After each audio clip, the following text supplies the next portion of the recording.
And right now, sa tingin mo, Miss Glenn, kung hindi ka tumuloy sa noong panahon na gusto mo nang sumuko, sa tingin mo, ano yung na-miss out mo? Parang gusto mo nang i-give up yung mga negosyo mo.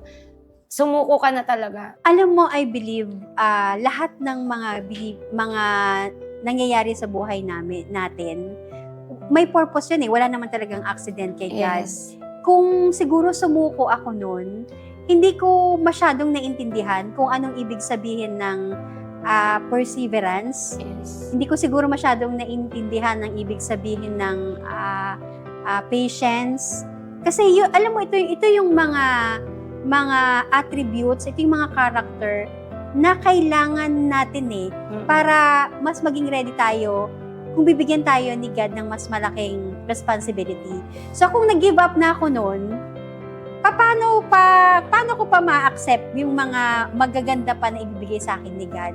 So, praise God, hindi I refuse na sumuko. Buti I na hang lang. on to the promises of God. Pero I just wanna also share yung nakatulong din sa akin na the verse. Yung talagang pinanghahawakan ko talaga, lalo na kapag hindi ko naiintindihan yung mga sitwasyon. Yung sa Jeremiah 29:11.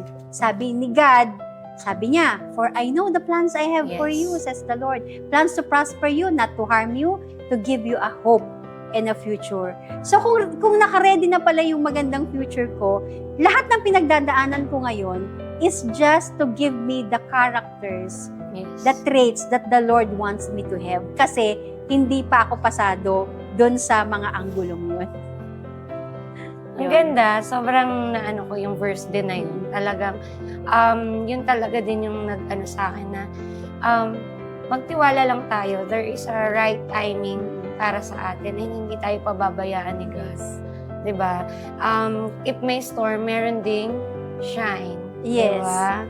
At masaya, di ba? Masayang to choose yourself, to choose to be happy, to choose to be grateful, to choose to be humble also. And yun yung gusto ni God sa atin, na maging grateful, maging masaya tayo, and i-enjoy natin yung life. Diba? To become prosperous. Pero hindi ibibigay yung maging prosperous tayo if we're not ready. Saka wag na wag kang susuko. Kasi, for all you know, lahat ng mga pagsubok na yan is really for your own good. So, I'm taking it like in the view of the Lord, na dahil the Lord is a good God, kung nahihirapan man ako, meron siyang tinuturo sa akin na mapapabuti ako. And yun yung nagbibigay sa akin ng hope na, Lord, hindi ang isang tao talaga na naniniwala sa'yo, nagtatrust sa'yo, hindi kailangang sumuko kasi nandyan naman siya to guide us always. Saka alam mo, pag talagang hirap na hirap ako, nagpipray ako, iniiyak ko talaga. So pagkatapos kong iiyak yon, sinabi ko na kay God lahat, sinumbong ko na sa Kanya, totoo, binibigyan niya ako ng peace that passeth understanding. So binibigyan niya ako ng lakas ulit to go on another day, to be grateful, di ba? Kasi lahat naman blessing.